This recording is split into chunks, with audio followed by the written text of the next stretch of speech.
excited about because the brand and the business she has built is literally a household name. Now, Joke Bakare, who's at the helm of MedPlus, has built a phenomenal business with over 50 branches across Nigeria. I don't know how you have done it. Welcome to the show. Thank you very much. Now, first of all, how did the vision to create MedPlus come about? Because it sounds so innovative for this space. Okay, so I'm a pharmacist. I was young. I think I just turned 26 years of age. I had 2 young boys at the time. And I already knew I was going to set up a retail pharmacy. So there I go. I just started. You make it seem so easy. She's like, there I go. I just started. What was the first biggest hurdle you faced and how did you overcome it? All right. So, when I started, I didn't even know anything about HR or finance or supply chain, which is really the hardest for my business. I had no clue, but I was willing to learn. I kind of did a pay-as-you-go kind of thing. I learned along the line and went for courses, trainings here and there. At that time, there was no one that had done retail pharmacy. We're the first retail chain in Nigeria. But 25 years on, I'm quite proud. Now, in terms of my first major setback was 3 years after I started.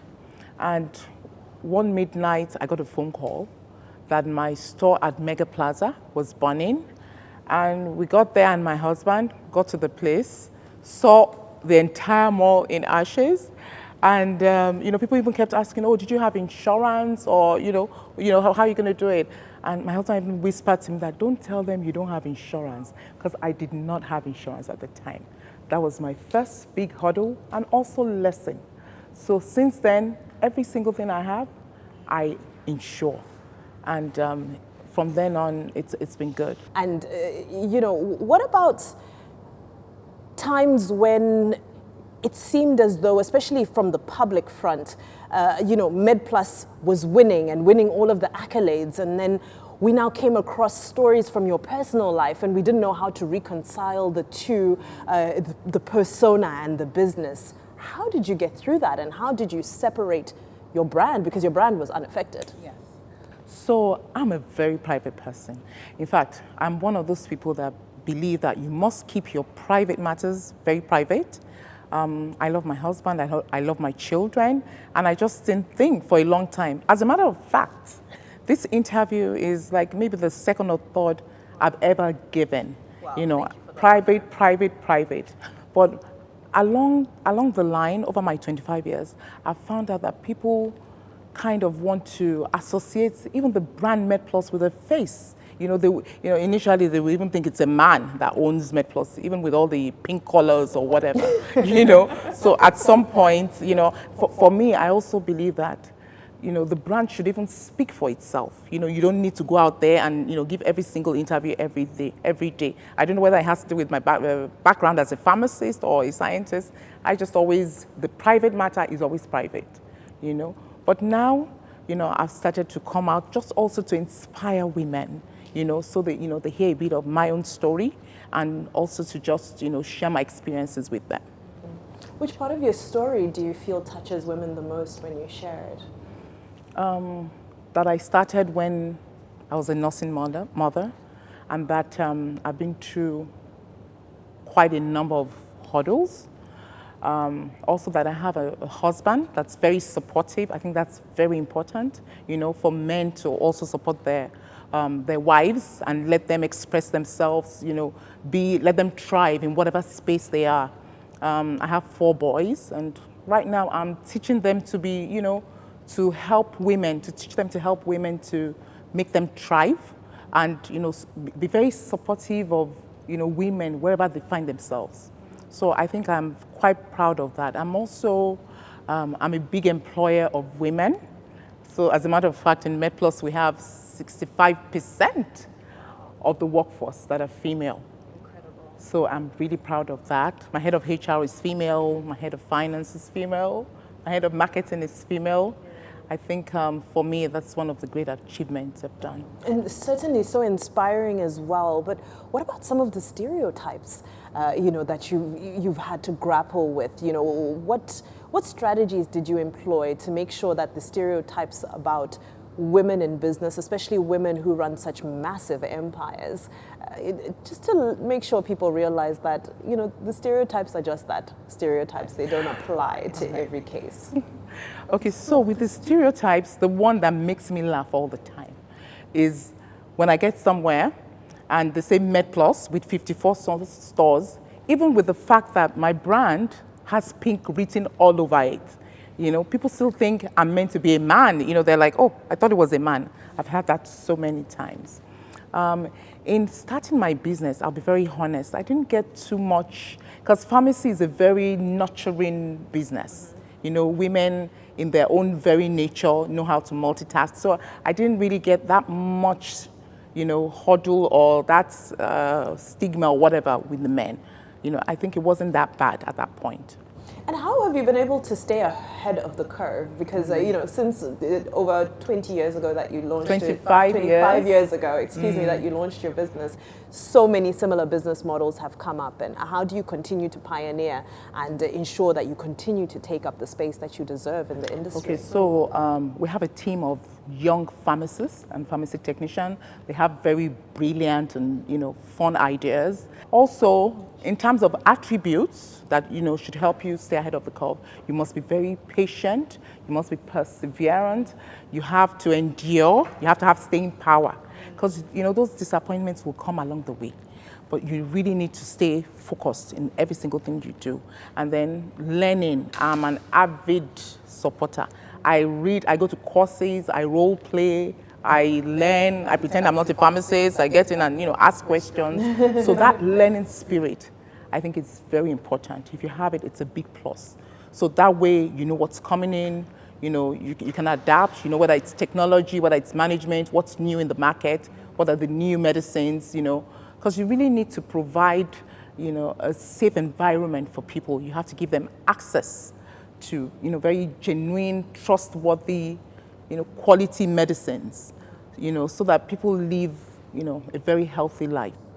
What I hear when I speak to you, I see obviously a born entrepreneur and then so many other qualities within you that make it very clear as to why you've been successful. However, I feel that as African women, we're almost born entrepreneurs in our own way. Why do you feel that African women are a little bit more reluctant to take on the role that you have to start giant empires? We're sort of more satisfied with just, a small business. Keep it small. Let it just be a small, manageable business. What is it that we need to overcome so that more women can engage in big business, national business, open chains, departments, offices across the country in the way that you have? I have a little word, it's called FUD. You need to overcome FUD, which is fear, uncertainty, and doubt. I'll be honest with you. When I was in school, I didn't sit down and cross my leg and say I'm gonna have 54 stores, retail chain of stores. No, I didn't start off like that. I didn't even know I was gonna have more than one. But I saw the gap, and for people like me, I don't think about all the problems. You don't need to think about all the problems. You take one problem. It's like you buy credit. You pay as you go. When you get there, you fix it. I know the business school people are going to frown at what I'm saying because they think you need answers to every question. But sometimes you just need to overcome the fear and that doubt in yourself. Be more confident. You must believe in God. Put God at first in everything you do, and then believe in yourself also. It's very important when you believe in yourself. Be around people, surround yourself with people that are very positive. Have good energy. That's what I say with my daughter, very good energy all the time. Let's keep the energy the same. And sky is the limit, All right, on that note, we're going to take a very quick break, but don't move. We're going to be back shortly as we continue this conversation. This is a Rubbing Minds special for International Women's Month, powered by Lipton. Welcome back, everybody. Thank you so much for staying tuned in. The action continues. This is the Rubbing Minds International Women's Month special, and of course, this conversation continues. It's so much more difficult for us as women to access capital. For one, sort of our surety or our assets, property rights are, an ongoing fight that I think we'll continue to fight. How do we overcome, being able to access the capital that we need to start? Because I think a lot of women have dreams right now, but access to capital is just a standard bank loan. For you to have the surety or the guarantee to be able to get it out is a whole other mountain. I think, whatever you're doing, you need to start small.